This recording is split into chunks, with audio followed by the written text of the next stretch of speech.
কোন এক জুমার দিনে দেখবা সব পৃথিবী কম্পনে প্রকম্পিত হয়ে গেল।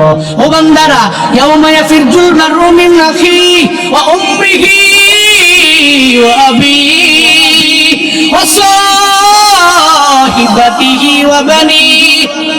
আল্লাহ বলেন হাসরের ময়দান এত ভয়ঙ্কর, যে ভয়ঙ্কর দিনে মা মেয়ের খবর নিবে না, মেয়ে মার খবর নিবে না, সন্তান বাবার খবর নিবে না, বাবা ছেলের খবর নিবে না, স্বামী বিবির খবর নিবে না, বিবি স্বামীর খবর নিবে না। এমন এক ভয়ঙ্কর ওই কিয়ামত, ওই হাসরের ময়দান বান্দা মাঝে মাঝে আমি আল্লাহ তোমারে 5.7 মাত্রার ভূমিকম্প দিয়ে বান্দা তোমারে নাড়া দেই। তুমি যেহেতু পাওয়ার দেখো, আমি আল্লাহর দরবারে এই পাওয়ার কিছুই না। যেদিন জালজালা হবে ওদিন তো সব মানুষগুলোর জমিন বের করে ফেলবে। ও আখরাজাতিল আরদু ওয়াসকালাহা, জমিনটার ভিতর থেকে সবাই বের করে ফেলবে। কি বের করে দিবে? ওই লাশগুলো বের করে জমিনের মধ্যে ফেলাইবে। আবার মুফাসসিরিনে কেরাম বলেন কি বের করে ফেলবেন? জমিন, জমিনের ভিতরে আছে স্বর্ণ, জমিনের নিচে আছে রত্ন, মণি, মুক্তা, মাণিক্য, এই সব কিছু জমিন বের করে দিবে। আমার পয়গম্বর বলেন ওদিন কুফারেরা তাকায় দেখবে যে জমিনের ভেতর থেকে স্বর্ণ রত্ন গুলো অটোমেটিক বের হয়ে যাচ্ছে।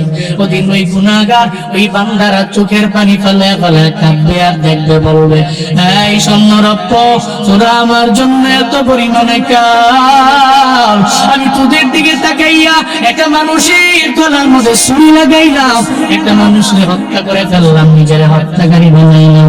আমি বুঝি এই স্বর্ণরূপের জন্য বুঝি আর একজন মানুষের মাইরা ফেললাম। আমি বুঝি এই সম্পদের জন্য আমি দুনিয়ার মধ্যে চুরি করলাম, চুরি করার বদৌলতে আমার হাতটাও কেটে দেওয়া হলো। আমি সারা জীবন আমি আমার হাত দিয়ে চলতে পারি নাই, কেন? কারণ চুরি করার দায়ে আমার হাতটা কেটে ফেলা হলো, আমি হাতটা নিয়ে চলতে পারি নাই। আমার নবী কয় হাসরের ময়দানে মানুষগুলোর সামনে দাঁড়াইয়া এই স্বর্ণ অলংকার গুলো সব এরা দেখবে, কিন্তু একটা বারের জন্য ভ্রুক্ষেপ করবে না, একটা বারের জন্য মানুষগুলো তাকাবে না। কেন তাকাবে না? ওদিন বলবে তোরা হলি কাল, তোরা আমার জন্য কিছুই পাও নাই, তোদের জন্য আমার অন্যায় হয়ে গেল, তোদের জন্য হয়ে গেল আমার অপরাধ। এর মানে বোঝা গেল সম্পদের মায়া করে যেই বান্দা দুনিয়াতে সম্পদের লোভে পড়ে আল্লাহকে ভুলে যায়, এর মতো বোকা এই দুনিয়াতে দ্বিতীয় নাম্বার আর কেউ নাই, ঠিক কিনা? তবে আমি বলি না আপনার দুনিয়া লাগবে না, দুনিয়া কামাইও। রব্বানা আতিনা ফিদ দুনিয়া হাসানা ওয়া ফিল আখিরাতি হাসানা ওয়া কিনা আযাবান নার। আল্লাহ পাক বলেন মানুষের মধ্যে কিছু লোক কেমন আছে, ফামিনান নাসি মান ইয়াকুল রব্বানা আতিনা ফিদ দুনিয়া ওয়া মা লাহু ফিল আখিরাতি মিন খালাক। এরা বলে রব্বানা আতিনা ফিদ দুনিয়া, হে আল্লাহ শুধু দুনিয়া, আল্লাহ কয় তুই শুধু দুনিয়া চাইছো, ওয়া মা লাহু ফিল আখিরাতি মিন খালাক, আখিরাতে তোর জন্য কোনো অংশ নাই, দুনিয়া দিছি যা। হ্যাঁ, ওয়ামিনহুম মাইয়াকুল, তাদের মধ্য থেকে কিছু লোক আছে এরা বলে রব্বানা আতিনা ফিদ দুনিয়া হাসানা, আল্লাহ দুনিয়াতে কল্যাণ দাও, ওয়া ফিল আখিরাতি হাসানা, আবার আখিরাতেও কল্যাণ দাও, ওয়া কিনা আযাবান নার, আল্লাহ জাহান্নামের আযাব থেকে তুমি আমাদের বাঁচাও। তাহলে মুনাজাত ধরলে কি বলবেন? রব্বানা আতিনা ফিদ দুনিয়া হাসানা ওয়া ফিল আখিরাতি হাসানা ওয়া কিনা আযাবান নার। বলতে পারবেন না ইনশাআল্লাহ?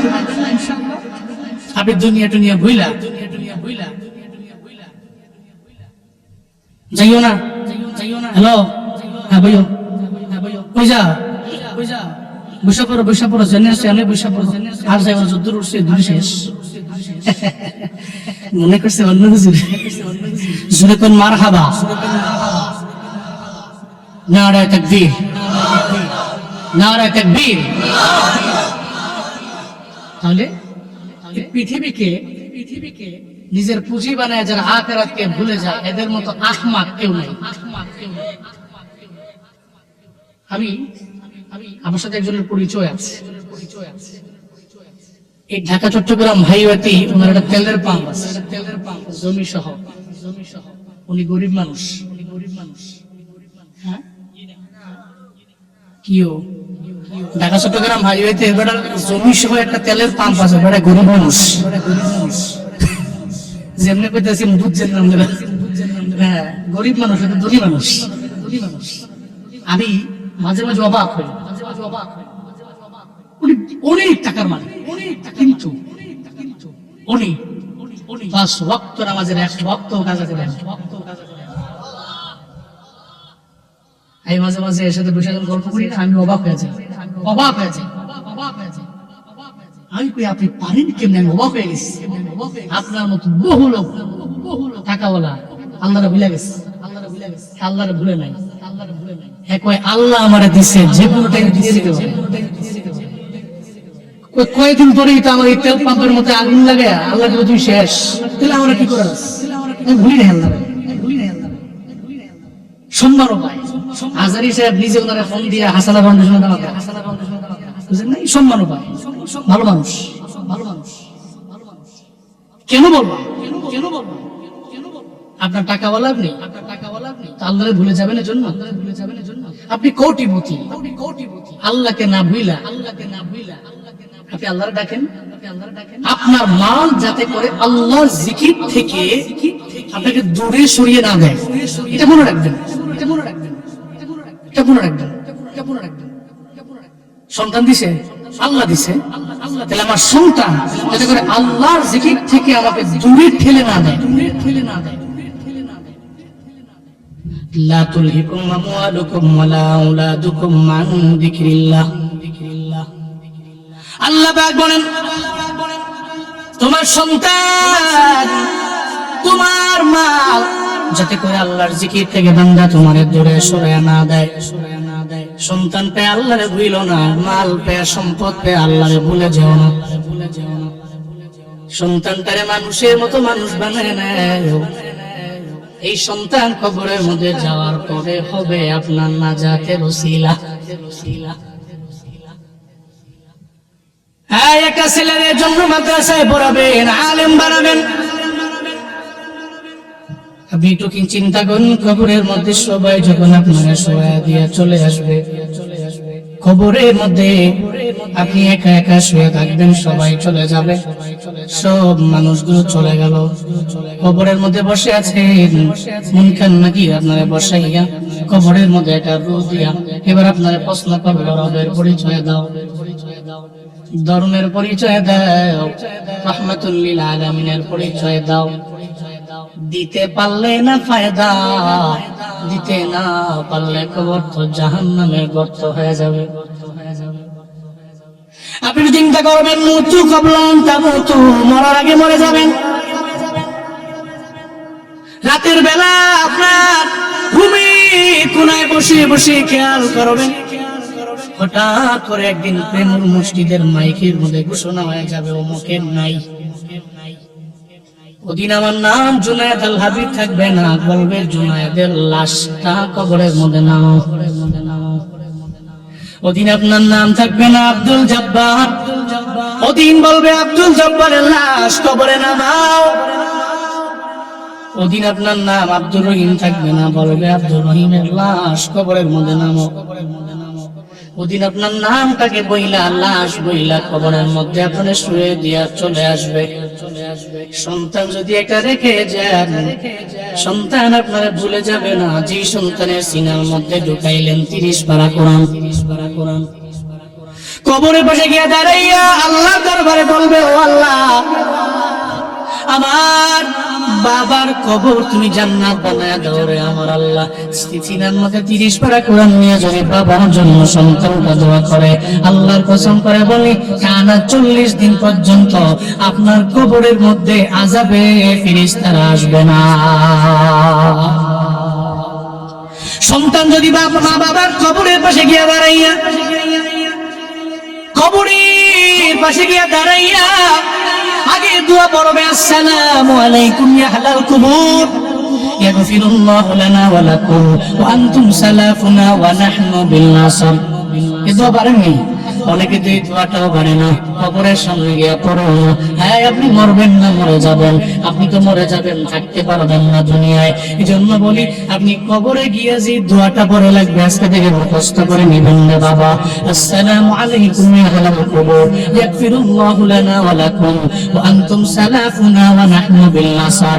এটা পড়িরা সন্তান যদি মা বাবার কবরের পাশে গিয়া দাঁড়াইয়া, আব্বা আম্মার দিকে তাকাইয়া একটু যদি চিন্তা করে নেয়, আর যদি চিন্তা করে আমার মা কবরের মধ্যে শুয়ে রইল, আমার মা তো সুন্দরী মা ছিল, এখন কই গেল আমার মা?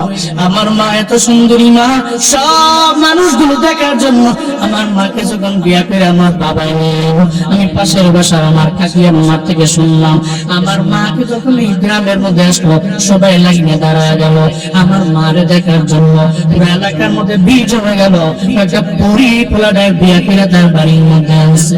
কিন্তু আজকে আমার ওই মা নাই, মা কবরের মধ্যে শুয়ে আছে। আপনার বাবার কবরের দিকে তাকাইয়া একটু চিন্তা করবেন না বাবা? আপনার বাবার ছিল এত পরিমাণে পাওয়ার, আপনার বাবার কারণে এলাকার মধ্যে বিচার হয় না, বিচার পর্যন্ত বন্ধ হয়ে গেল বাবার জন্য। আপনার বাবায় না আসলে সালিশের মধ্যে কেউ বসবার চায় না, আপনার বাবায় না আসলে সব মানুষগুলো আপনার বাবার জন্য টিঙে থাকে। 10-12 জন 15 জন মানুষ বসে রইল কার জন্য? আপনার বাবার জন্য। আজকে ওই বাবায় নাই, এখন বাবায় হাতও নাড়ায় না। আপনি আপনার বাবারে ওই মাটি কবরের মধ্যে শুয়াইয়া আপনি নিজের পায়ে পাড়ায় পাড়ায় মাটি দিয়ে চলে আইছেন না বাবা। ওই কবরের পাশে গিয়ে দাঁড়াইয়া বাবার দিকে খেয়াল করে আপনি পড়বেন সূরা ফাতিহা একবার, সূরা ইখলাস 3 বার, আর নবীর উপর দুরূদ পড়বেন 7 বার অথবা 11 বার। এই মা বাবার কবরের পাশে গিয়ে দাঁড়াইয়া সন্তান যদি এই 3 বার সূরা ইখলাস পড়ে মা বাবার জন্য দোয়া করে দেয়, টানা 40 দিন ওই মা বাবার কবরে আযাবের ফেরেশতা আসে না। এমন সন্তান বানায় যাবেন যেই সন্তান আপনার মরণের পর ধৈর্যই সম্পদ ভাগাভাগি করার জন্য পাগলের মতো হয়ে যাবে না। এমন সন্তান রেখে যাইয়েন না আপনার মরণের আগে চিন্তা করে বাবায় মরতে দেরি সম্পদটারে ভাগ করে কোন সময় নিব। আপনার সন্তান আপনার জন্য বড় দামি এক সম্পদ।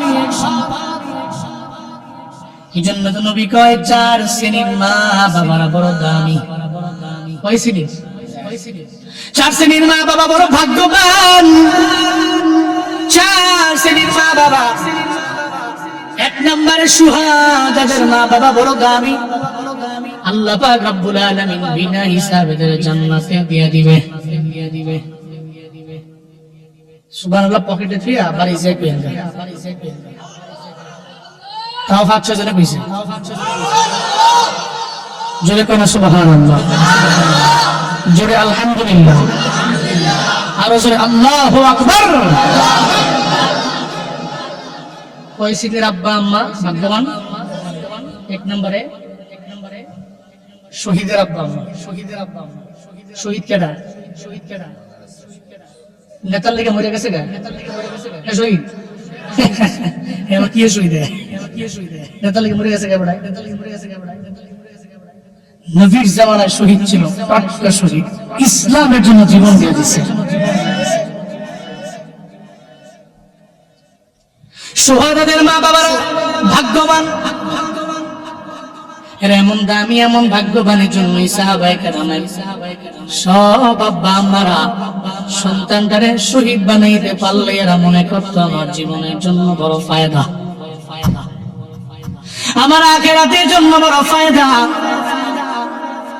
সব নারীরা এরা বলতো আমার সন্তান যদি আমি শহীদ বানাইতে পারি যুদ্ধের ময়দানে পাঠায়, আমার জীবনে এটা হবে আমার সম্পদ, আমার ছেলের কারণে হব আমি বেলা হিসাব জান্নাতি।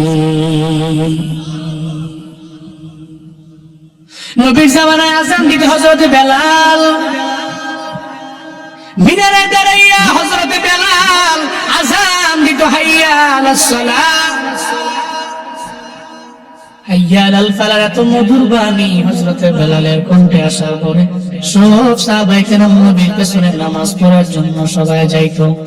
আযান দিত হযরতে বেলাল মিনারের মধ্যে দাঁড়াইয়া, একদিন হাইয়া আলাস সালাহ না বইলা হাইয়া আলাল ফালাহ না বইলা বলে দিল হাইয়া আলাল জিহাদ। এর মানে জিহাদের ময়দানে যাওয়া লাগবে। সাহাবায়ে কেরামেরা তোমরা সবাই অস্ত্র শস্ত্র নিয়ে চলে আসো, যুদ্ধের ময়দানে চলে যাওয়া লাগবে। মিনারে দাঁড়াইয়া বেলাল আযান দেওয়ার পরে হঠাৎ করে পাশে একটা ঘরের মধ্যে ছিল একটা মহিলা। ওই মহিলার চোখের পানি ফালায় ফালায় কান্না করে। এক ফোঁটা চোখের পানি ওই মহিলার 7 বছর বয়সী বাচ্চাটার গায়ের মধ্যে পড়লো। বাচ্চাটা লাফ দিয়ে ঘুম থেকে জেগে গেল। তাকে দেখে মা চোখের পানি ফালায় ফালায় কান্না করে। বলে, মা গো, তুমি কেন চোখের পানি ফালায় কান্না করো, আমায় বলো না। মা কয়, সন্তান রে, প্রতিদিন বেলাল আযান দেয় হাইয়া আলাস সালাহ, এর মানে নামাজের ব্যাপারে আওয়াজ।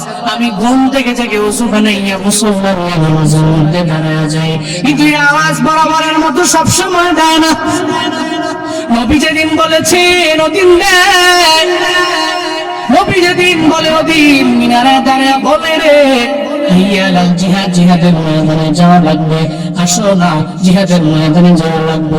সন্তানটা বলে, মা তাহলে জিহাদের ময়দানে যাওয়া লাগবে। বলার পরে চোখের পানি ফেলে আপনি কেন কেন কান্না করেন?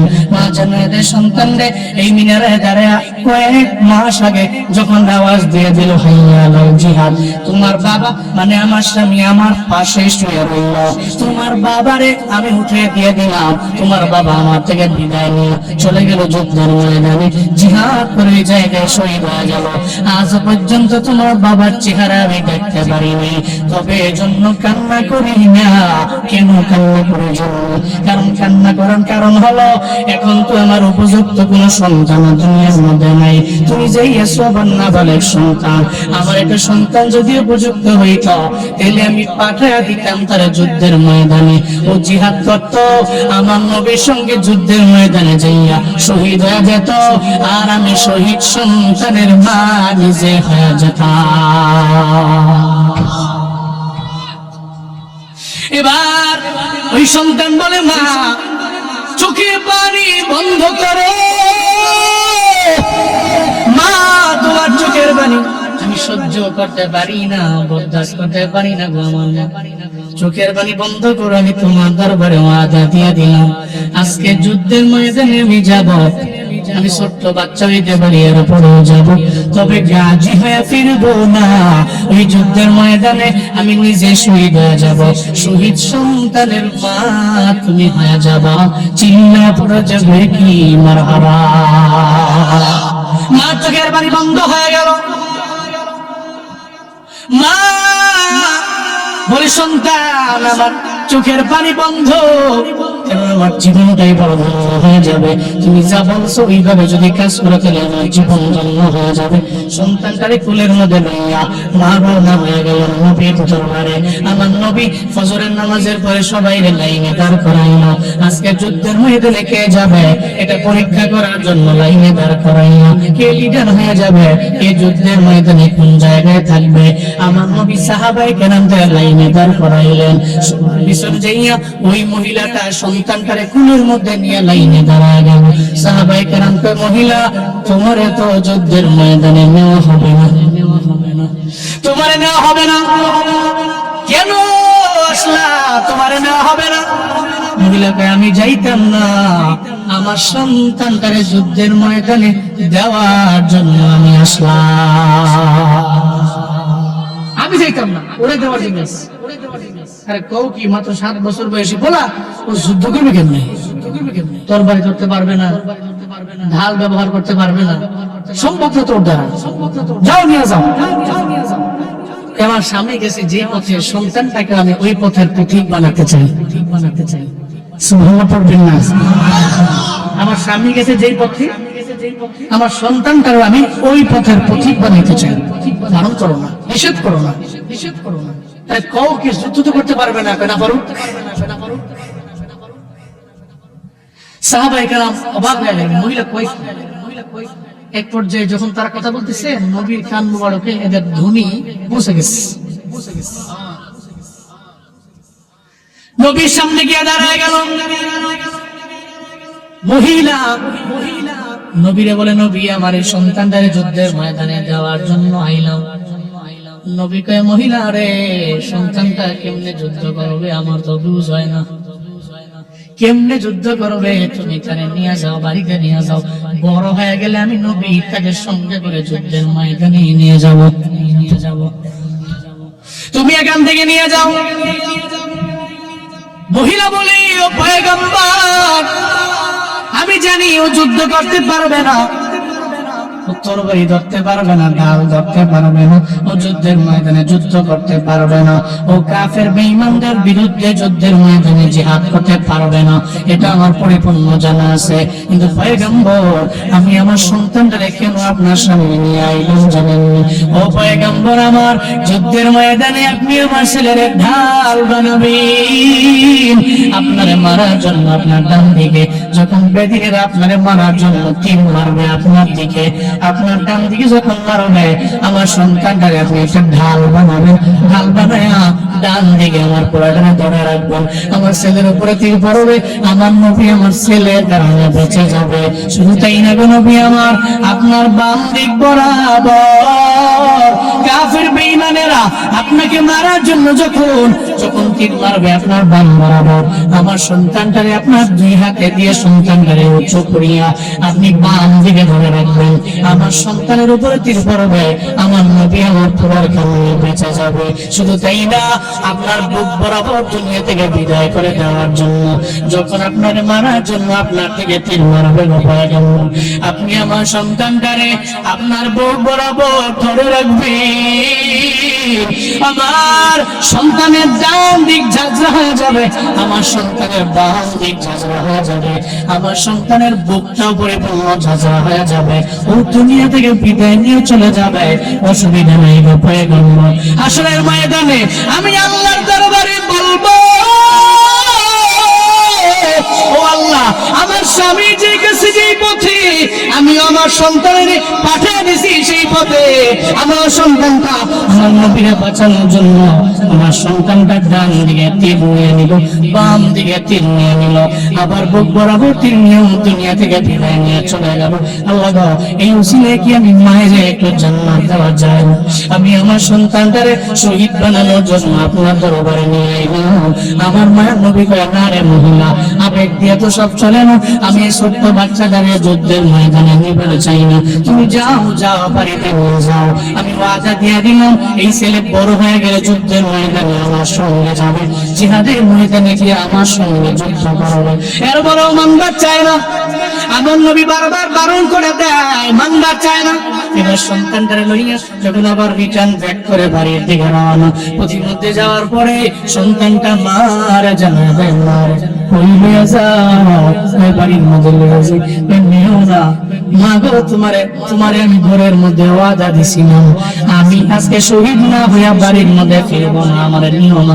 লাভ দিয়া মায়ের কুল থেকে নেমে যায়, চিল্লা পড়া যাবে কি আল্লাহু আকবার, আরো জোরে আল্লাহু আকবার। লাভ দিয়া মায়ের কুল থেকে নেমে গেল, মারি কোথায় নিয়ে যাও? বাড়ি নিয়ে যাই, বাড়ি নিয়ে তো লাভ নাই।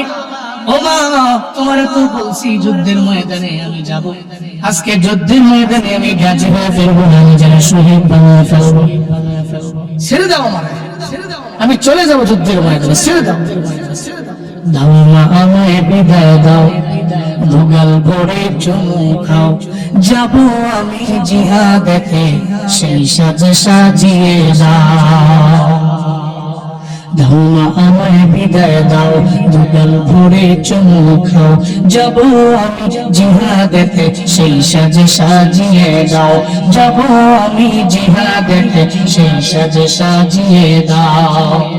কোরআনের শত্রু যারা, হাদিসের শত্রু তারা, কোরআনের শত্রু যারা, হাদিসের শত্রু তারা, আল্লাহ পাকের শত্রু যারা, রাসূলের শত্রু তারা, তাদের সাথে জিহাদ করে শহীদ আমি হতে চাই, তাদের সাথে জিহাদ করে শহীদ আমি হতে চাই। তোমরা আমায় বিদায় দাও, তোমরা ঘরে চুমো খাও, যাব আমি জিহাদেতে সেই সাজে সাজিয়ে দাও, যাব আমি জিহাদেতে সেই সাজে সাজিয়ে দাও, যাব আমি জিহাদেতে সেই সাজে সাজিয়ে দাও। মারহাবা, বিদায় দাও। লাভ দিয়ে নেমে গেছে, নেমে চলে গেছে নবীর দরবারে। সুবহানাল্লাহ পড়বেন না, নবী যে বলে নবী নিতেন না, আমারে ছোট মানুষ, বড় হলে নিব। ছোট্ট পড়াটা কয় নবী আমি ছোট, এই কারণে নিবেন না। ছোট যদি হইলে নিতেন না, যেহেতু আমি একটা উদাহরণ দিই, এরপরে যদি নেন নিয়ে না নিয়ে যান আপনার ভাই। সুবহানাল্লাহ পড়েন না। 7 বছর বয়সী বাচ্চাটা নবীর কয় নবী আমি তো দেখি আমার মায় যখন চুলার মধ্যে আগুন ধরায় তখন তো বড় বড় লাকড়িগুলো আগে দেয় না, আগে দেয় ছোট্ট ছোট লাকড়িগুলো। এর মানে বোঝা গেল মাহফিল তো হবে সব, মাহফিল সবারে দ্বারা হয় না, মসজিদ সবার টাকায় হয় না, মাদ্রাসাও সবার টাকায় হয় না রে বাবা। আল্লাহ কারো টাকা দিয়ে মসজিদ বানায়, আবার কারো টাকা দিয়ে আমার আল্লাহ সিনেমা হল বানায়, ঠিক কিনা? একজনে মাহফিল দেয়, আরেকজনে গান বাজায়, টুর্নামেন্ট তো আছে, যুবক ফলাফলের আরেকজন নাই, কোনোটাই নাই, দল নিল না জল নিল না। হ্যাঁ, সবারে দিয়ে সব কাজ লাগায় না তো। এই যে ইয়াং মানুষগুলো যারা আজকে মাহফিলের জন্য খাটছে, যে পুরানি বহুত পরিশ্রম করছে, কিন্তু এরা কিন্তু চাইলে মাহফিল বাদ দিয়া অন্য কাজের মধ্যে শ্রম দিতে পারতো না। আপনি কি মনে করছেন এখন শরীর রক্ত ঠান্ডা?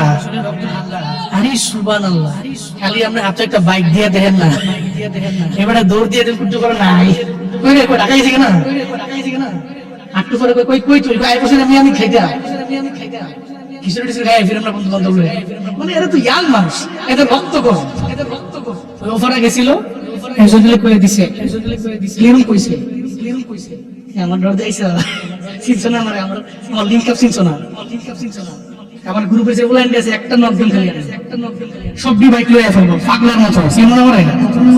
আল্লাহ না রক্ত গরম, এরা চাইলে সব কিছু করতে পারে কিন্তু করে না। কুমিল্লার পর আমরা ভদ্র আছি ইনশাআল্লাহ, ভদ্র থাকবেন তো ইনশাআল্লাহ। দরকার নেই মারামারি করা, মারামারি দরকার নেই, মারামারি দরকার আছে বলে কোন মারহাবা লিল্লাহি তাকবীর। কষ্ট দিছেন না, মনে কষ্ট না করতেছেন, কোন আল্লাহু আকবার। তাহলে জওয়ানদের দ্বারা মাঝে মাঝে যা হয় দেখবেন মুরব্বি দিয়ে ওটা হয় না, আল্লাহ জারে দিয়ে যা কাজ করে।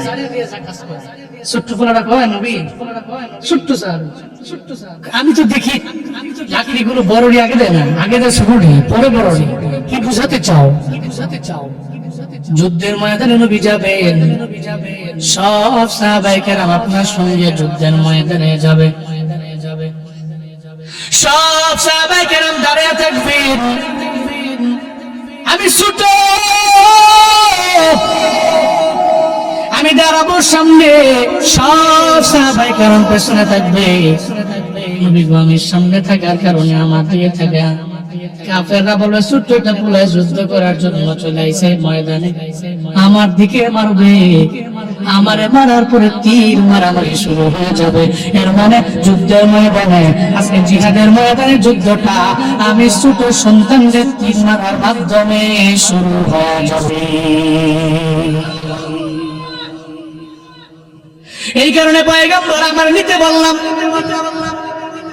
মায়ের নবী বলি আমার বলে তুমি ছোট, তোমারই নেওয়া হবে না, যাও যাও বাড়ি চলে যাও। ছোট্ট পোলাটারে আবার নবী যখন বারণ করে দেয়, এই ছোট্ট ছেলে আর মায়ের ইমান দেখা আমার আল্লাহ এদের প্রতি পরিপূর্ণ রাজি হয়ে গেল। প্রেম দেবিদ্যারের মুসলমান সবই কারিশমা গুলো আমার আল্লাহ দেখে কি দেখে না। আল্লাহ কয় জিবরাইল আমার নবীর দরবারে যাও, আমার নবীর দরবারে গিয়ে বলে দাও আমার নবী চায় না এই সন্তানটা যুদ্ধের ময়দানে যাচ্ছে, নবী চায় না। আমার নবীরে গিয়ে জানিয়ে দাও, নবীরে বলে দাও এই সন্তান যুদ্ধের ময়দানে যাবে, এটা তো আসছে আল্লাহ থেকে পাশ হয়ে গেল। আমার মায়ের নবী যখন জিবরাইল নবীর সামনে আসলেন, জিবরাইল কয় নবী আমার আল্লাহ পাক জানিয়ে দিয়েছে যে পোলাটারে আপনি বারবার বারণ করে দেন, বারবার নিষেধ করে দেন, ও যুদ্ধের ময়দান থেকে যাতে করে বিদায় নিয়ে চলে যায়, ময়দানে না যায়, এখানে যাইতে চান যাইতে দেন না, আপনি বারণ করেন তারা নেন না। আল্লাহ পাক তো তারা নিয়ে নিল। আজকে যুদ্ধের ময়দানে যারা যারা শহীদ হয়ে যাবে এই শহাদাদের একটা লিস্ট আল্লাহ পাক রব্বুল আলামিনের দরবারে আছে। ওই শহাদাদের লিস্টের যে প্রথম নাম, ওই প্রথম নামটা তো এই 7 বছর বয়সী বাচ্চার নাম। চিহ্নে পড়া যাবে কি মারহাবা? আপনি নিবেন না? আল্লাহ তোরে অ্যাকসেপ্ট করেছেন ও পয়গম্বর, যুদ্ধের ময়দানেও যাবে। আপনি যদি ইগনোর করে করে বারবার তাড়িয়ে দিলেন, আল্লাহ তোরে গ্রহণ করে দিল। নবী বারণ কইরেন না, নিষেধ কইরেন না, ওরে যুদ্ধের ময়দানে নিয়ে চলেন। আজকে যুদ্ধের ময়দানে সর্বপ্রথম শহীদ হয়ে যাবে সেই শহীদ হয়ে যাবে। শহাদাদের মা বাবারা জান্নাতি। ওগো আম্মা জান, এই জন্য তো বলি আপনার একটা সন্তানের পারলে আপনি শহীদের গাদার মধ্যে নামটা উঠায়েন, আল্লাহ বেলা হিসাব জান্নাত দিয়ে দিবে। হুজুর যুদ্ধের ময়দান নাই, তাহলে আসেন 2 নম্বরে। মদিনাওয়ালা নবী বললেন যারা কোরআন কইরা কোরআন অনুযায়ী নিজের জিন্দেগিটা চালায়, এরা এদের 10 জন আত্মীয় স্বজন যারা জাহান্নামে মারা গেল, এদেরকে জাহান্নাম থেকে ফিরাইয়া ফিরাইয়া জান্নাতে নিয়ে যাবে। যারা হাফেজ হওয়ার পরে তদ অনুযায়ী আমল করবে, এই সমস্ত হাফেজ আলেমরা এদের আব্বা আম্মা সহ 10 জন ব্যক্তি যাদের কনফার্ম এরা জাহান্নামী, এদের ফিরে জান্নাতে ঢুকায় দিবে। কুল্লুহুম কদ ওয়াজাবাত লাহুমুন নার, এদের জন্য জাহান্নাম ওয়াজিব হয়ে গেছে। এই ফিরা, কারণ সন্তান বলছে এরা জাহান্নামে গেলে এই সন্তান নাকি জান্নাতে যাবে না। ও যেহেতু একটা বাহানা ধরছে, ঠিক আছে যা পারমিশন দিয়ে দিলাম, তোর বংশের 10 জন ব্যক্তি, তোর বংশের তোর কাছের 10 জন ব্যক্তি যারা তোর পালছে লালছে খাওয়াইছে, তারা জাহান্নাম থেকে ফিরা তুই জান্নাতে নিয়ে যাবে। এর মানে হাফেজ আলেমের আব্বা আম্মা যদি আমল করে মরতে পারে, তাহলে হাফেজ আলেমের আব্বা আম্মা কি বলে নাকি? 2 শ্রেণী 3 শ্রেণী, যাদের নাবালক সন্তান মারা যায়, যাদের নাবালেক এরকম মারা যায় না, হয়তো পেটের মধ্যে মরে গেছে, বের হইছে 1-2 বছর 2-1.5 বছর পরে মারা গেছে, 3 বছর পরে মারা গেছে, 4 বছর পরে মারা গেছে। আব্বা আম্মাতে নাবালেক সন্তানটার দিকে তাকায়া চোখের পানি ফেলা কান্না করছে, ওর দিকে লক্ষ্য করে মৃত্যু পর্যন্ত কাঁদছে। আল্লাহর কাছে বলছে আল্লাহ তোমার মা তুমি নিয়ে গেছো, তবে আমি তো কান্দি, কারণ মনের ব্যথা আছে না।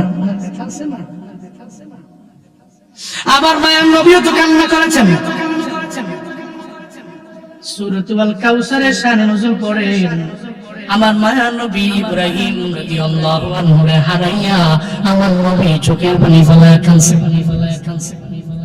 আল্লাহর দরবারে বলছে আল্লাহ গো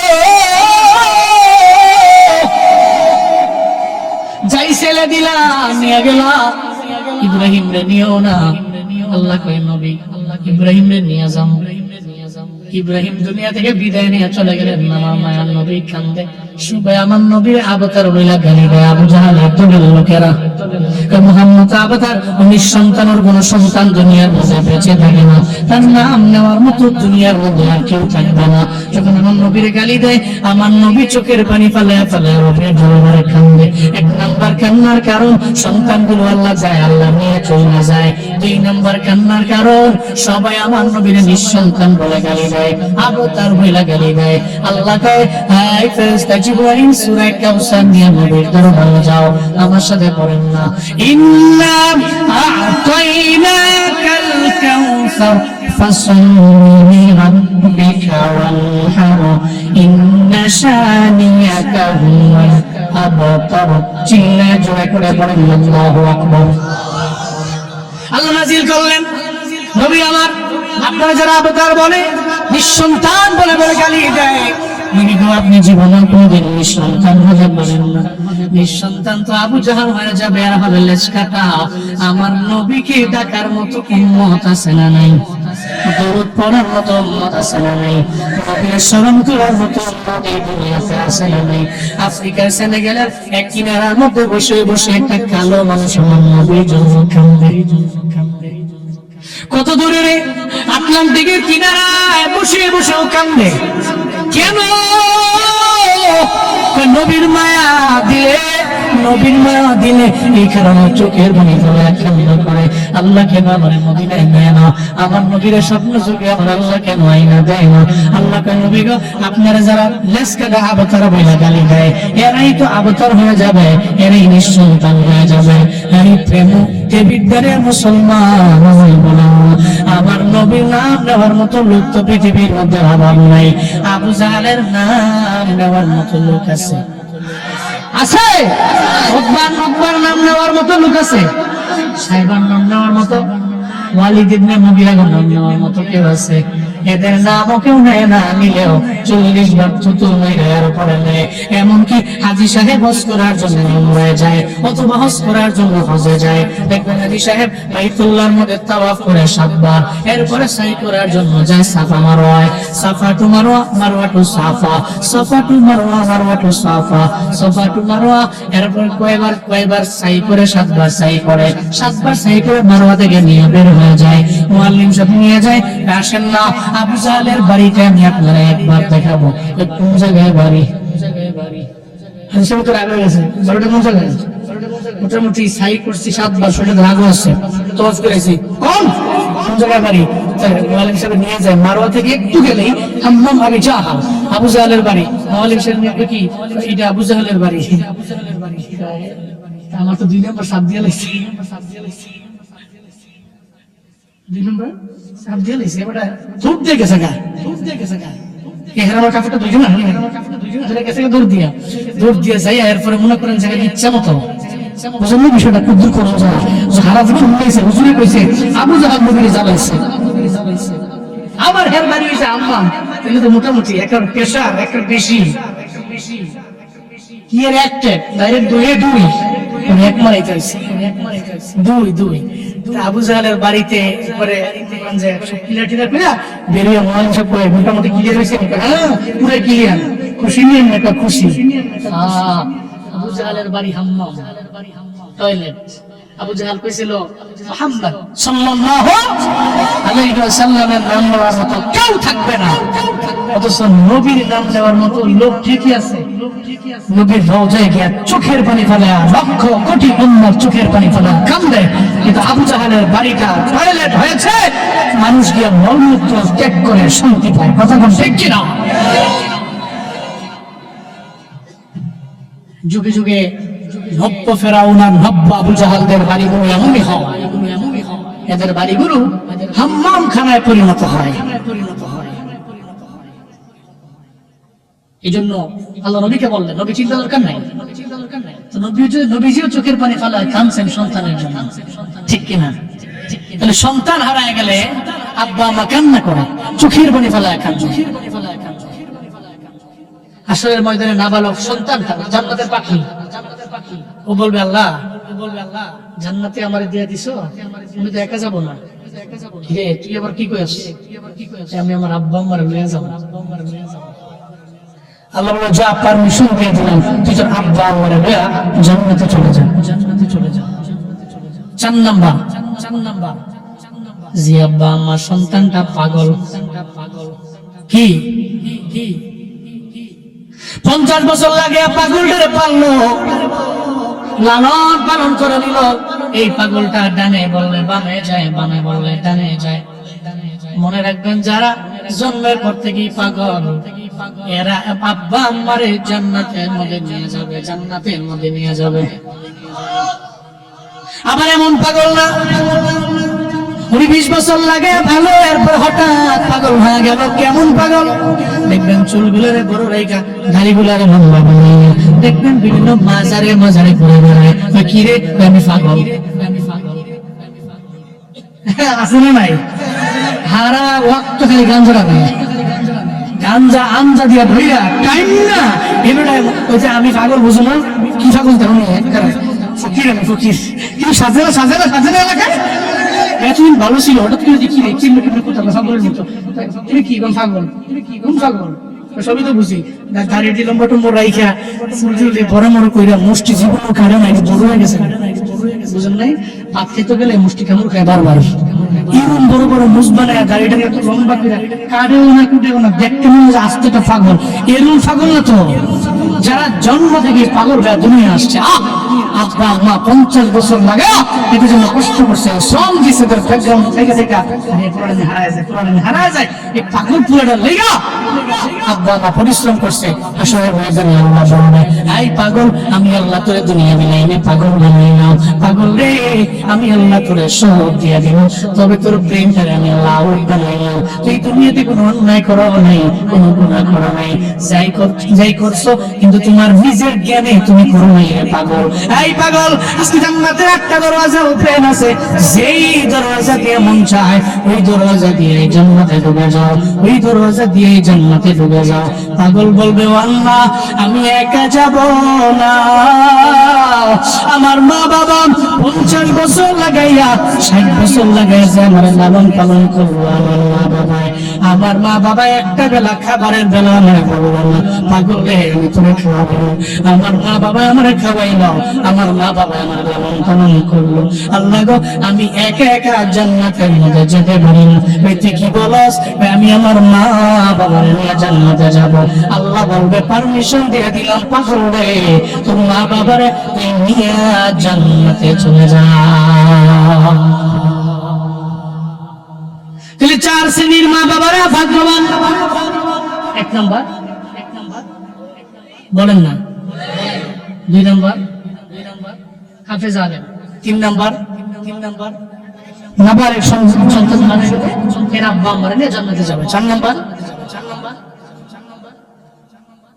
তাহলে এমন সন্তান বানাতে পারবেন তো ইনশাআল্লাহ? এমন সন্তান থাকুক দরকার আছে। এই সন্তান আল্লাহর জিকির থেকে ভুলাবে না, সুবহানাল্লাহ পড়বেন না। এই সন্তান সুদৃঢ়, অসুবিধা কি? হাফেজ আলেম সন্তান, শহীদ সন্তান, নাবালেগ সন্তান, পাগল সন্তান হোক, অসুবিধা কি? এটা আবার জান্নাতে নিয়ে যাবে। আল্লাহু আকবার।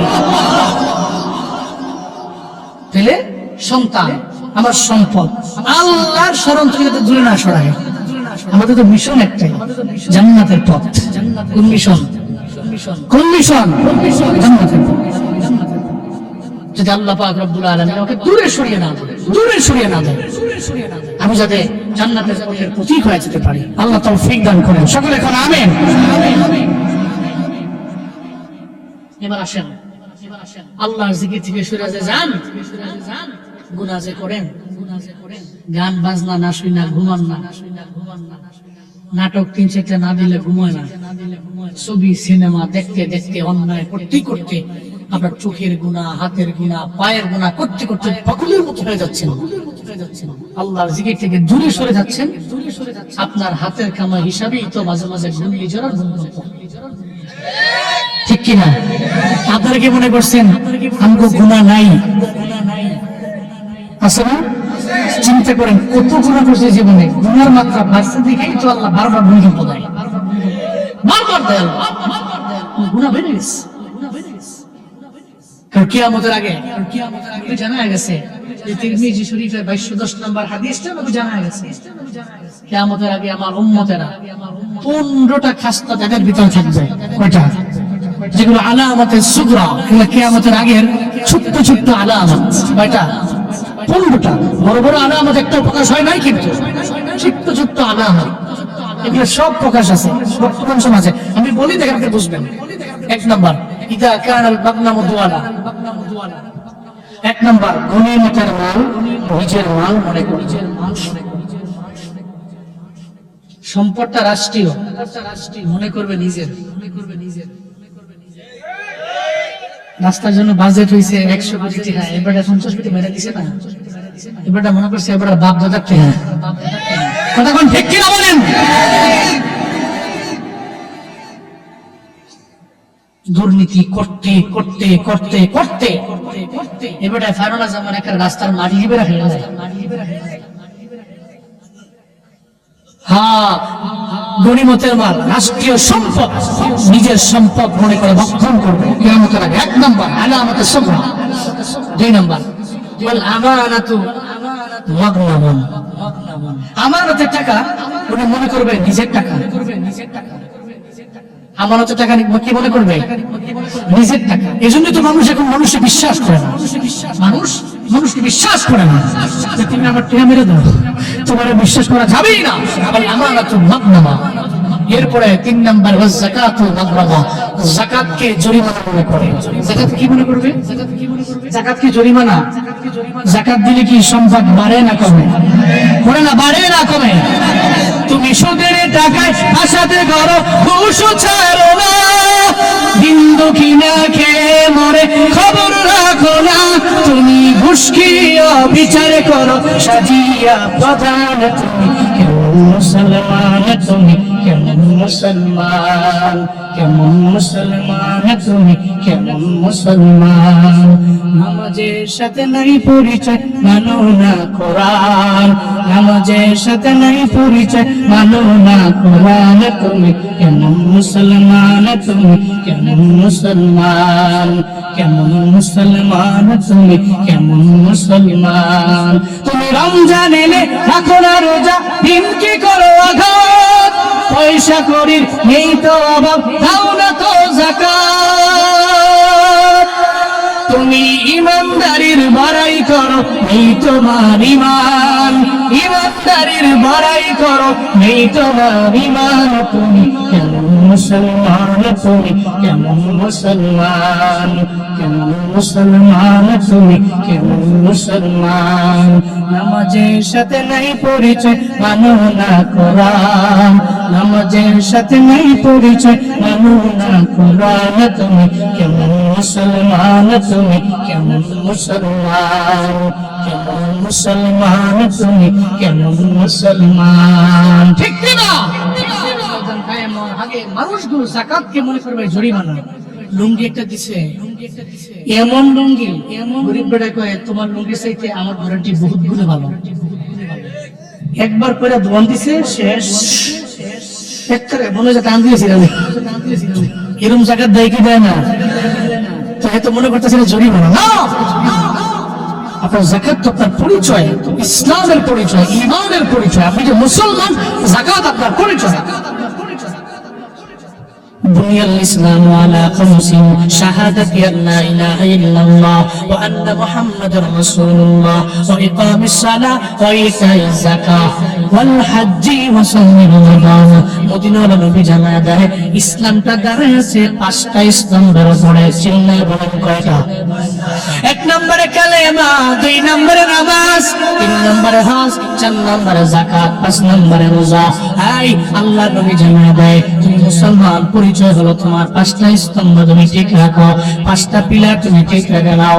1 নম্বরে কালেমা পড়ে নাও, 2 নম্বরে কালেমা পড়ার পরে নামাজ কায়েম করে নাও, 3 নম্বরে নামাজের পরে তুমি রোজা রাখো, 4 নম্বরে তোমার উপরে হজ ফরজ হয়ে গেলে জীবনে একবার হজ করা ফরজ, তুমি বাইতুল্লাহ ঘুরে যাও। 5 নম্বরে তোমার উপরে যাকাত ফরজ হলে যাকাত দিয়ে দাও। এগুলা যদি ঠিকমতো করতে পারো, এই 5টা স্তম্ভ ঠিক রাখতে পারলে তুমি একজন মুসলিমে কামেল, তুমি একজন মুমিনে কামেল হয়ে যেতে পারো। বাবা ও আল্লাহর বান্দারা, এর মানে বোঝা গেল যাকাত আমার জন্য বানানো। যাকাত দেওয়া ইসলামিয়তের পরিচয়, ঠিক কিনা? কিন্তু কিয়ামতের আগে মানুষ মনে করবে যাকাত জরিমানা, নবীজি বললেন এরপরে আমার উম্মতেরা ওয়া তাআর রাজুলু যাওজাতাহু ওয়া আক্কাল্লাহু, এই আমার উম্মতেরা এমন হয়ে যাবে এরা এদের বিবির কথা মাইনা মায়ের মনের মধ্যে আঘাত দিয়া দিবে, বিবির কথা মানবে কিন্তু নিজের মায়েরই অবাধ্য হয়ে যাবে। আমার সুন্দরী বিবি আমার মায়ের বিরুদ্ধে একটা কথা বললো, আমি এটার বিরুদ্ধে অ্যাকশন নিয়ে লাগবে, ডাইরেক্ট অ্যাকশন আমি নিয়ে নেব। আল্লাহর কসম একবার, আল্লাহর কসম দুইবার, আল্লাহর কসম শতবার, তুমি তোমার বিবির কথা মাইনা মায়ের মনের মধ্যে যদি আঘাত দাও, বিবির কথা মাইনা মায়ের যদি অবাধ্য হয়ে যাও, আল্লাহর কসম করে বলে যায় জীবনে কোনোদিন তুমি উন্নতি সাধন করতে পারবে না। ও দেবিতা প্রেম এলাকার যুবক, জীবনে দামি হতে হলে মায়ের দুয়ার বিকল্প নেই। আজকে থেকে নিয়ত করে নাও আমি আমার বউয়ের কথা মানবো, ঠিক আছে, তবে আমার মায়ের অবাধ্য হয়ে না। আমি বউরে বলবো বউরে তুমি তোমার জায়গায় থাকো, আমার মাকে নিয়ে কিছু বলার দরকার নেই, কারণ আমার মা আমার জনম দুঃখিনী মা, আমার মা আমার পেটের মধ্যে নিয়ে নিয়ে আমার মা আমার বড় করছে। দুনিয়াতে আসার সময় মা বলতে বড় রক্ত ঝরাইল, দুনিয়াতে আসার পরে আমার মা আমার 2টা বছর দুগ্ধবান করাইলো, আমি জীবনে কোনোদিন আমার মারে বলতে পারি না। নিয়ত করে নাও আজকে থেকে তুমি তোমার মায়ের অবাধ্য হবে না, বউয়ের জায়গায় বউকে রাখবা, মাকে মায়ের জায়গায় রাখবা। এরপরে আমার নবী জানিয়ে দেয় ওবারনু সাদিকহু ওয়া জাফা আবাহু, আমার উম্মতেরা এরা বাবারই ভুলে যাবে, বন্ধু বান্ধবের নিজের আপন মনে করবে। বন্ধু বান্ধবেরা বললে ব্যাংক থেকে টাকা নয় সেন্ড করে দিছে, কিন্তু বাবার বেলায় নাই। বড় পোলায় ঠেলা দেয় মাঝার পোলা, মাঝা পোলায় ঠেলা দেয় ছোট পোলা, এরপরে 3 নম্বর পোলা ঠেলা মারে 4 নম্বর বয়রে আমার বাবারে কেন খাওয়াও। একটা পর্যায়ে দেখা গেল 3 সন্তান দুনিয়ার মধ্যে আছে, এরা কামাইও করে, বাবাটাই বাড়ির মধ্যে থাকে, ঔষধ কেনার টাকাও মাসে মাসে পায় না। আমাদের সমাজে এমন ঘটনা আছে না নাই? সব চলে বাবার বেলায় নাই। বাবাই মনে মনে কয় তুই তো তোর বন্ধু বান্ধবের নিয়ে ঠিকই করতে পারো, সব জায়গায় যেতে পারো, আমি বাবারে ওষুধ কেনার টাকা মাসে মাসে কিছু কি দেওয়া যায় না। দেখবেন বাবাই কথা বলে সাবধান, এটা করা যাবে না। আমার নবী বলছে উম্মতেরা করবে বাররাসদিকহু জাফা আবাহু, এরা বন্ধু বান্ধবের আপন মনে কইরা নিজের বাবারে ভুইলা যাবে। শুধু তাই না, কিয়ামতের আগে ওয়ারতাফাতিল আসওয়াতু ফিল মাসাজিদ, মসজিদের মধ্যে গন্ডগোল বেড়ে যাবে। এই যে সামনে মসজিদ, মসজিদের সামনে এই ঘাটে বলি সাবধান বাবারা, জীবনে কোনদিন মসজিদের মধ্যে ঝগড়া করা যাবে যাবে না। মসজিদের ভিতরে হট্টগোল আছে, আসেনি আসেনি, টুপিটা কেউ অযথ না, মসজিদের ভিতরে না, সব জায়গায় হবে না। নবীজি কইছে আগে হবে মসজিদ আল্লাহর ঘর, মসজিদ থেকে বের হয়ে পড়েন। কেউ যদি উচ্চ আওয়াজে কথা বলতে চায় যে বলুন আল্লাহ দোয়াই, এটা মসজিদ। এরপর হলো কিছু লোক আছে গাউরে, আছে না আছে না আছে না, আরে সুবহানাল্লাহ, এবারে তো ইমাম সাহেবের কথাও হলো না, কমিটির কথাও হলো না, কারো কথাই হলো না, এবারে জোরে কথা কইতে বললে মনে করছে এবারে মেলা, কিন্তু ভুল হইতেছে, বুঝতেছে না এটা মসজিদের আদবের খেলা। আপনি যাই বলবেন মসজিদ থেকে বের হয়ে ঝগড়া করার অসুবিধা নাই, কিন্তু কিয়ামতের আগে মসজিদের ভিতরে হট্টগোল বেড়ে যাবে। ঝগড়া যদি হবে, ওই জায়গাতে এমনও আছে ঝগড়া করে মসজিদ ভাগ করে 100 ফিট দূরে গিয়ে আরেকটা মসজিদ দিয়ে লাইছে, এরকম ঘটনা কি নাই? আছে। নবীজি বলছেন এটা হবে। ওকানা যাঈমুল কওম আরদালাহুম, সবচেয়ে গুরুত্বপূর্ণ এটা। নবীজি বলছেন গোত্রের সম্প্রদায়ের নেতা হবে বকলম নেতা। না গেছে স্কুলের বারান্দায়, না গেছে মাদ্রাসার বারান্দায়, উনি এই সম্প্রদায়ের, এই গোত্রের, ওই সমাজের, এই এলাকার সবচেয়ে বড় লিডার নেই, নেতা উনি। নবীজি বলছেন কানা যাঈমুল কওম আরদালাহুম,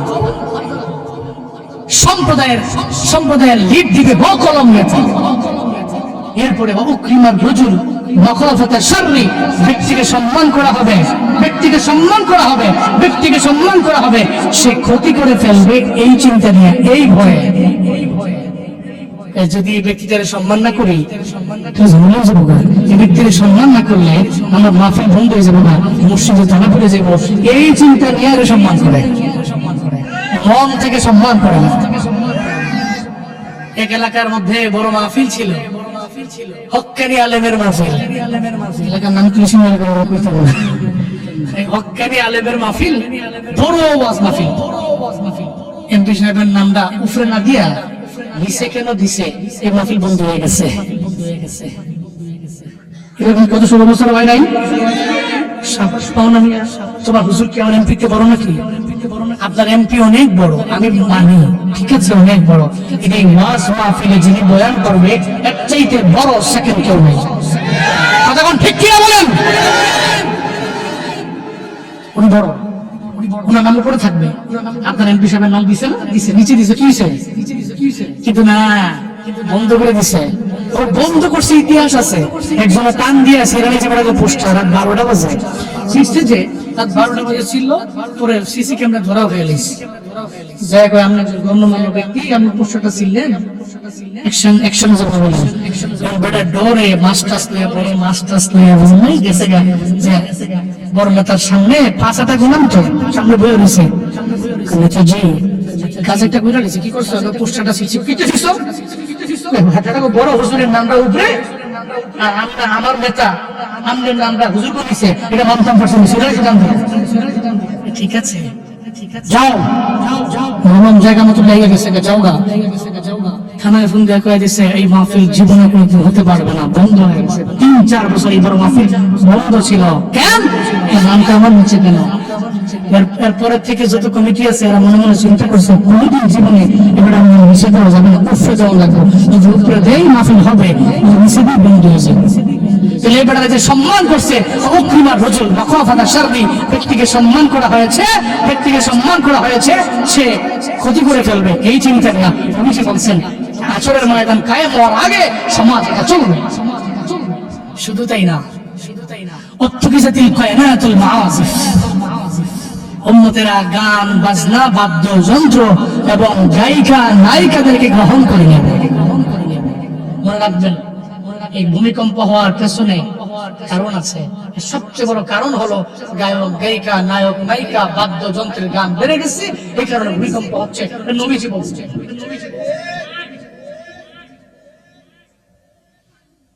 فليرتكبوا عند ذلك ريحا حمراء أو خسفا ومسخا। মদিনার নবী বলেন, এই উম্মতেরা, এই সব যদি তোমরা দেখতে পাও তাহলে অপেক্ষা করে নাও, তোমাদের বাতাস আগুনের চাইতে আরো গরম হয়ে যাবে। এত গরম হবে বাতাস। শুধু তাই না, আও খাসফান ওয়া মাসখা, মদিনার নবী জানিয়ে দিলেন ভূমিধস বেড়ে যাবে, ভূমিকম্প বেড়ে যাবে।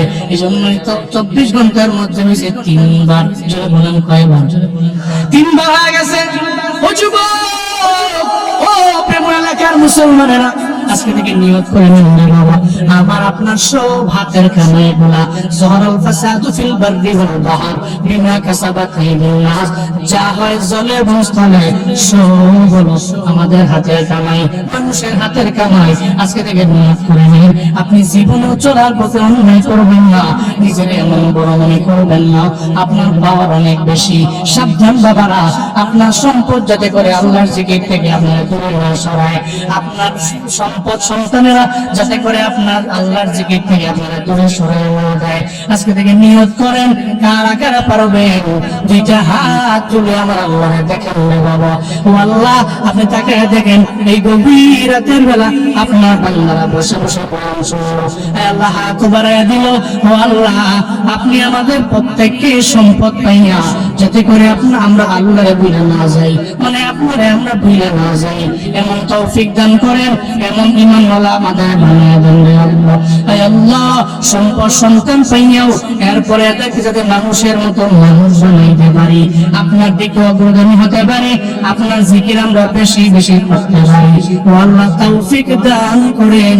চিল্লা পড়েন আমিন, আরো জোরে পড়েন আমিন।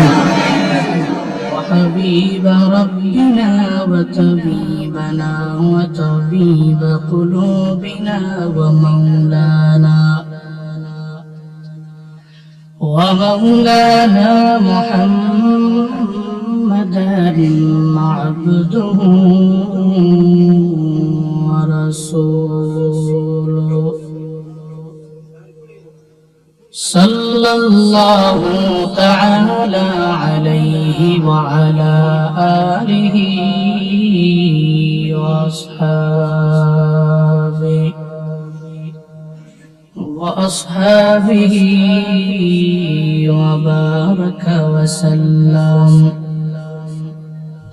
وبارك وسلم تسليما كثيرا الذي أرسله الله تعالى بالحق بشيرا ونذيرا وداعيا إلى الله بإذنه وسراجا منيرا اللهم صل على محمد النبي الأمي وعلى آله وسلم تسليما وبعد فأعوذ بالله من الشيطان الرجيم بسم الله الرحمن الرحيم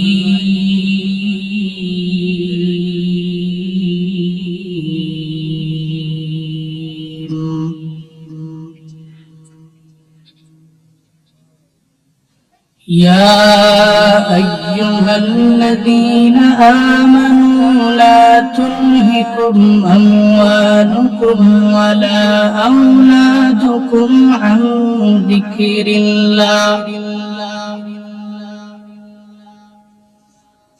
ومن يفعل ذلك فأولئك هم الخاسرون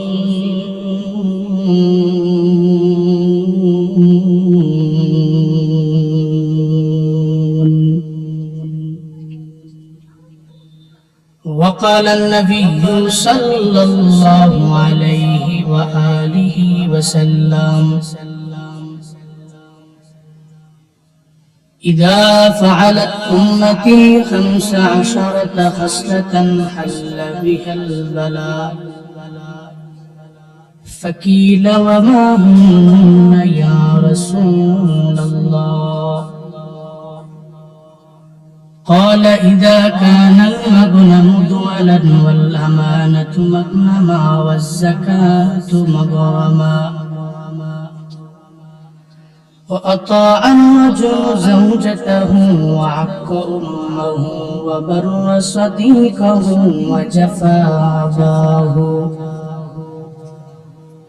وارتفعت الأصوات في المساجد إلى آخر الحديث أو كما قال النبي عليه الصلاة والسلام صدق الله مولانا العظيم وصدق رسوله النبي الكريم ونحن على ذلك لمن الشاهدين والشاكرين والذاكرين والحمد لله رب العالمين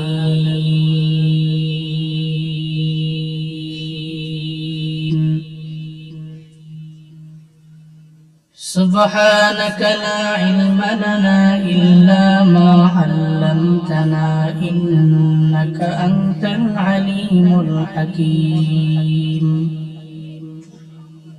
رب رب اشرح لي صدري ويسر لي أمري واحلل عقدة من لساني واحلل عقدة من لساني يفقه قولي ربي زدني علما ربي زدني علما ربي زدني علما ربي يسر ولا تعسر وتمم علينا بالخير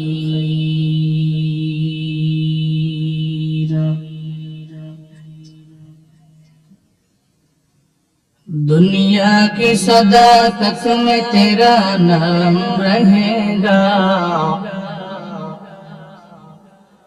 دنیا کی صداقت میں تیرا نام رہے گا صدیق تیرا نام سے اسلام رہے گا صدیق تیرا نام سے اسلام رہے گا دنیا کی عدالت میں تیرا نام رہے گا دنیا کی عدالت میں تیرا نام رہے گا فاروق تیرا نام سے اسلام رہے گا فاروق تیرا نام سے اسلام رہے گا دنیا کی سخاوت میں تیرا نام رہے گا دنیا کی سخاوت میں تیرا نام رہے گا عثمان تیرا نام سے اسلام رہے گا عثمان تیرا نام سے اسلام رہے گا دنیا کی شجاعت میں تیرا نام رہے گا دنیا کی شجاعت میں تیرا نام رہے گا حیدر تیرا نام سے اسلام رہے گا حیدر تیرا نام سے اسلام رہے گا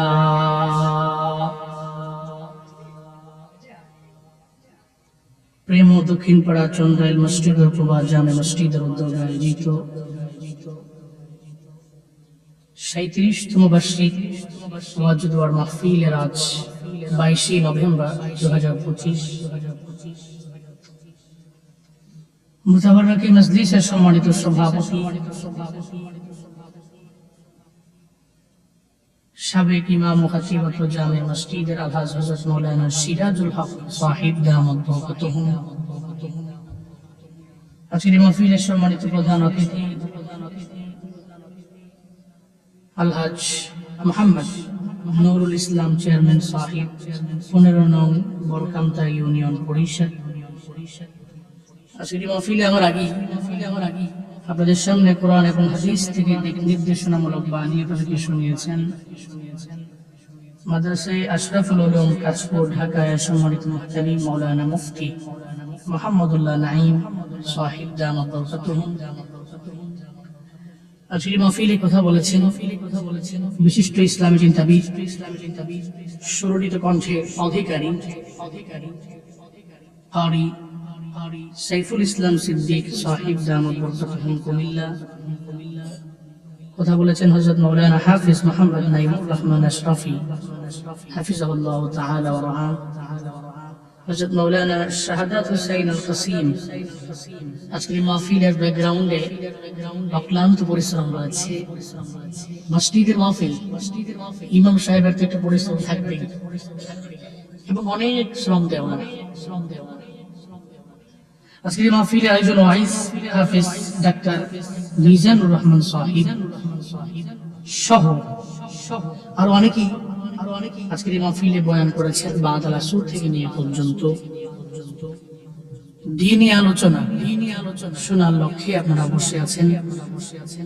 শুরুতেই আমাকে একটু উচ্চ কণ্ঠে উচ্চ আওয়াজে জবাব দিবেন, সুন্দর এই মাহফিলটি পেয়ে আপনারা খুশি না বেজার? একটু একটু খুশি না বেশি খুশি? মাহফিল তো 1 বছর পরে পরে একবার হয়, তাই না?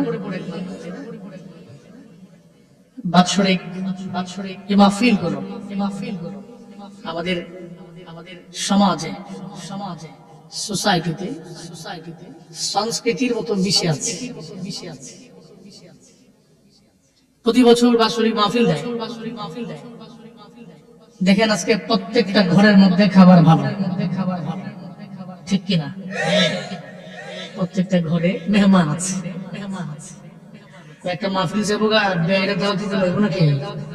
সবটি ব্যয় এক লোক হইব, ঠিক কিনা? গ্রামের প্রত্যেকটা লোক মনে করতেছে ঈদের দিন তো 2টা আছে, লগে আরেকটা হয়ে গেল খুশির দিন, সবার দাওয়াত দাও, এটাই তো হয় নাকি? এর মানে মাহফিলটা পেয়ে আপনারা খুশি না বেজার? যারা আয়োজন করেছেন আল্লাহ প্রত্যেককে দুনিয়া এবং আখিরাত উভয় জগতে কল্যাণকামীদের অন্তর্ভুক্ত বানিয়ে দেন। সকলেই পড়েন আমিন। আল্লাহ এই মাহফিলকে ওসিলা করে এই এলাকার মাটির নিচের কবরের আযাব মাফ করে দেন।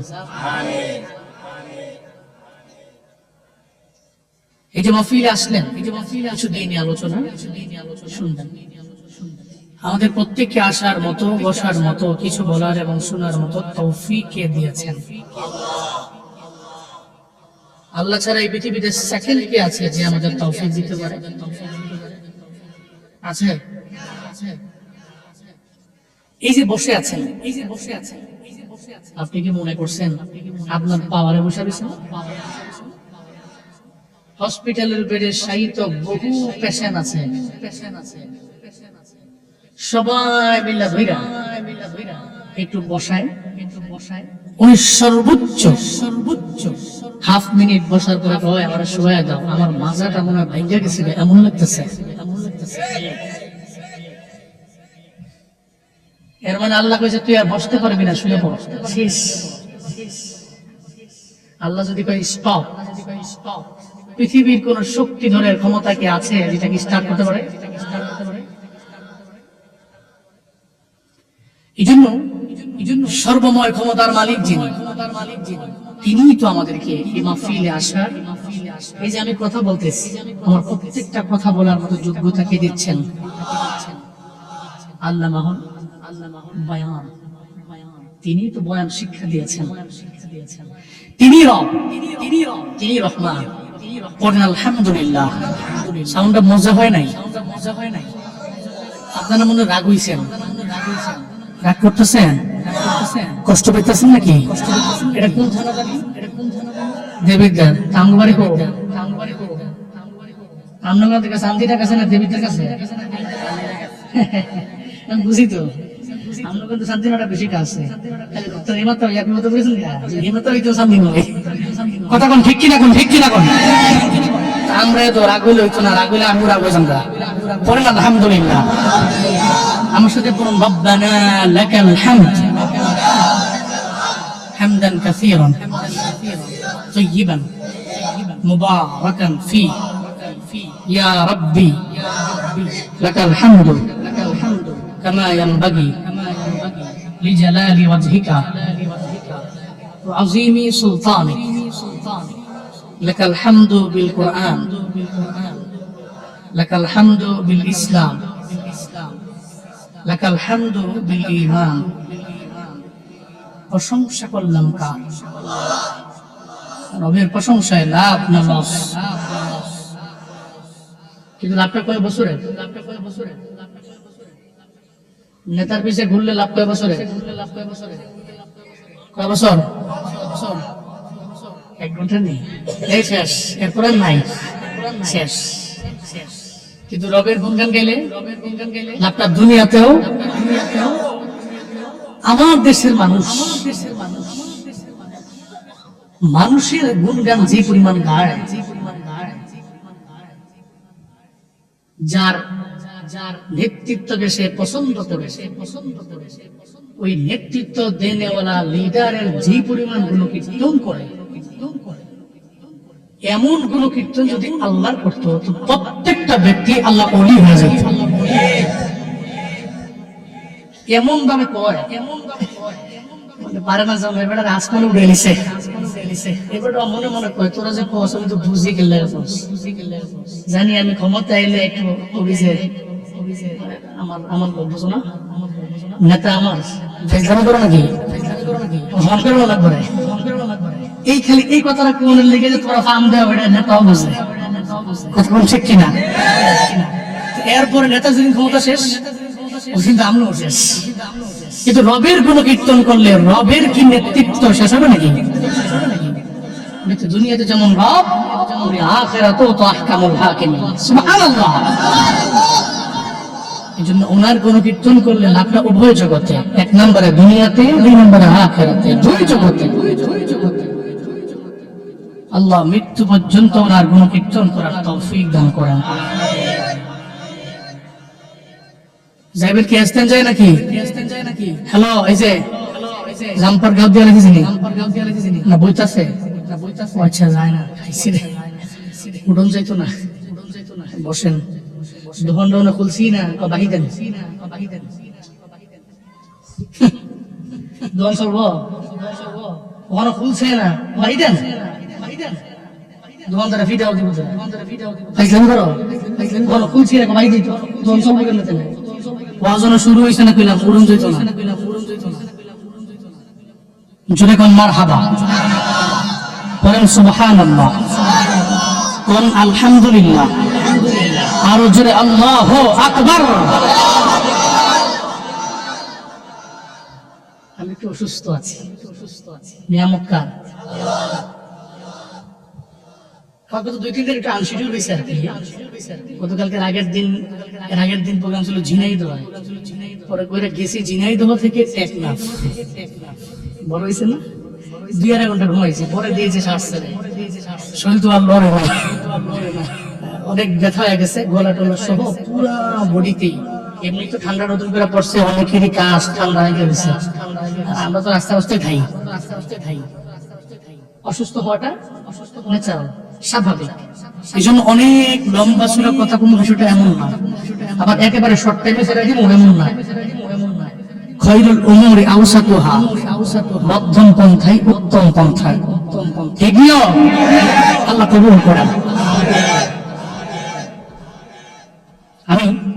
আমি খুতবায় সূরাতুল মুনাফিকুন 9 নম্বর আয়াতে কারিমা তিলাওয়াত করেছি। কোন সূরা? মুমিনুন না মুনাফিকুন? সূরাতুল মুনাফিকুন এর 9 নম্বর। আর তিরমিজি শরীফের 2210 নম্বর হাদিস পড়েছি। আল্লাহ চাইলে কিছু কথা বলবো ইনশাআল্লাহ। এই পৃথিবীতে মানুষগুলো, সব মানুষের ভিতরে দেখবেন লোভ আছে দুটো জিনিস। 1 নম্বরের সম্পদ, 2 নম্বরের সন্তান। লোভ নাই? সবার আছে। যদি কোন সন্তানের লোভ নাই তাহলে আপনি ভুলে আছেন। 5 বছর হয়ে গেছে, সন্তান নাই, এবারে পাগলের মতো হয়ে গেছে। ইয়া আইয়ুহাল্লাযীনা আমানু লা তুলহিকুম আমওয়ালুকুম ওয়ালা আওলাদুকুম আন যিকরিল্লাহ ওয়া মান ইয়াফআল যালিকা ফাউলাইকা হুমুল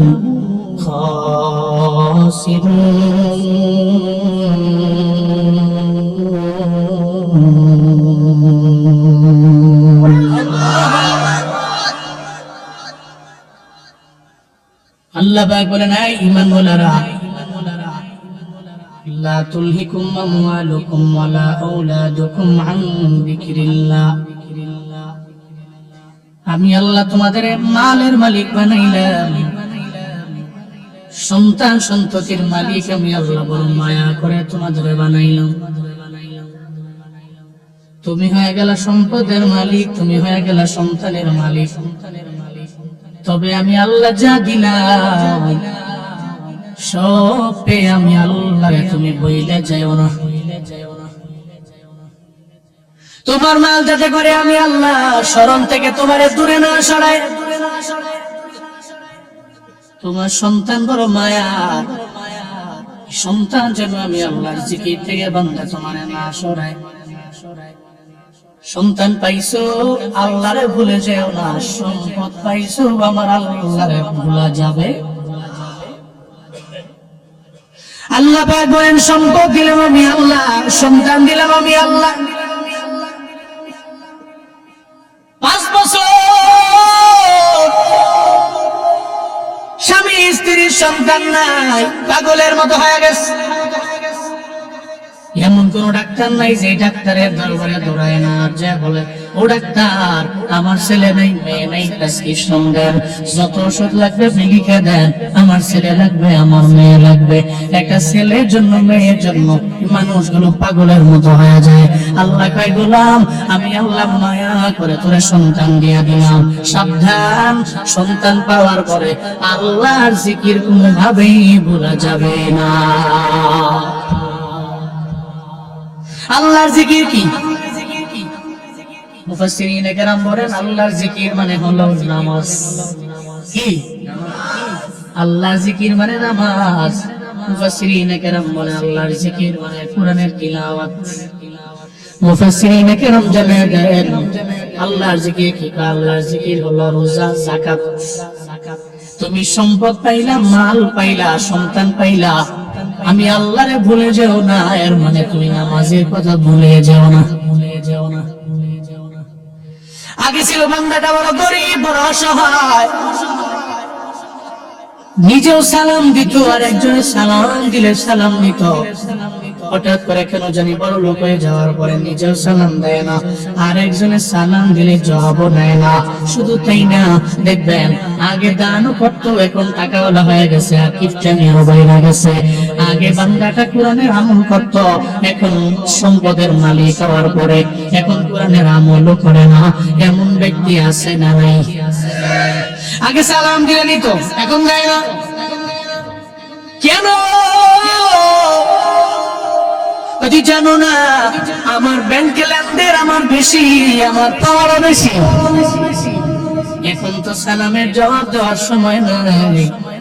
তুমি সালাম দিলে আমি নিব না, আমি নিজেও দিতে পারবো না। আল্লাহ কয় মাল পাইয়া তুমি আল্লাহর জিকির জীবনে কোনোদিন ভুইলা যেতে পারো না রে বান্দা। কেন রবের ভুইলা যাও? এই জন্যই তো রবের ভুইলা যাওয়ার কারণে আমার আল্লাহ মাঝে মাঝে ভূমিকম্প দিয়ে বান্দারে আমার আল্লাহ পরীক্ষা করে।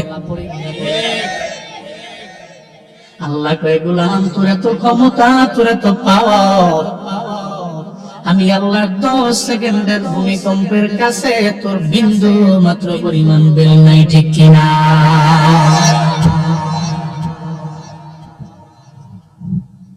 গতকাল যদি আরো 5 সেকেন্ড 10 সেকেন্ড হয়ে যাইতো, পুরো ঢাকার শহরে হতো লাশের মিছিল। এটা তো সবাই বলে মাত্র 5 সেকেন্ড 10 সেকেন্ড যদি আরো বেশি হইতো তাহলে লাশের মিছিল হয়ে যেত, বিল্ডিং গুলা সব বড় বড় দালান গুলো ভেঙে চুরমার হয়ে যেত, লাশের একটা মিছিল হয়ে যেত রে, কান্নার একটা রূপ পড়ে যেত। আল্লাহ কয় এটাই তো তোমার পাওয়ার। এই পারলে ভূমিকম্পটারে তুমি ঠেকাও না, তোমার তো পাওয়ার নেই, কারণ সর্বময় ক্ষমতার মালিক একজন, চিন্না বলেন তার নাম। আসরের ময়দানে যেমন মানুষ কেউ কারো খবর নিবে না। কেন খবর নিবে না? আমি তো একটা ভিডিও দেখে পরিপূর্ণ বুঝলাম। দোকানের মধ্যে বাবা আছে, ছেলে আছে, ভূমিকম্পের কারণে দোকানটা নড়তেছে, বাবায় দৌড় দিয়ে বের হয়ে গেছে। বাবায় দৌড় দিয়ে বের হয়ে গেছে, সন্তানের খবর নাই। বের হয়ে যাওয়ার পরে সন্তানও দৌড় দিয়ে বের হয়ে গেল। সন্তান বের হয়ে যাওয়ার পরে বাবার হুঁশ ফিরল, সন্তানের কোলের মধ্যে উঠে নিয়ে নিল। এর মানে দোকানে মনে নাই, দোকান থেকে বের হওয়ার পরে সন্তানটারে কুলের মধ্যে নিল। ও বাবারা, এটা আপনি মনে করছেন আপনি বাবা হইলে ছেলেরে ফালায়া যেতেন না, বিষয়টা এমন না। যখন মানুষ বড় বিপদের মধ্যে পড়ে যায়, ও তো তার ছেলের খবর নেয় না।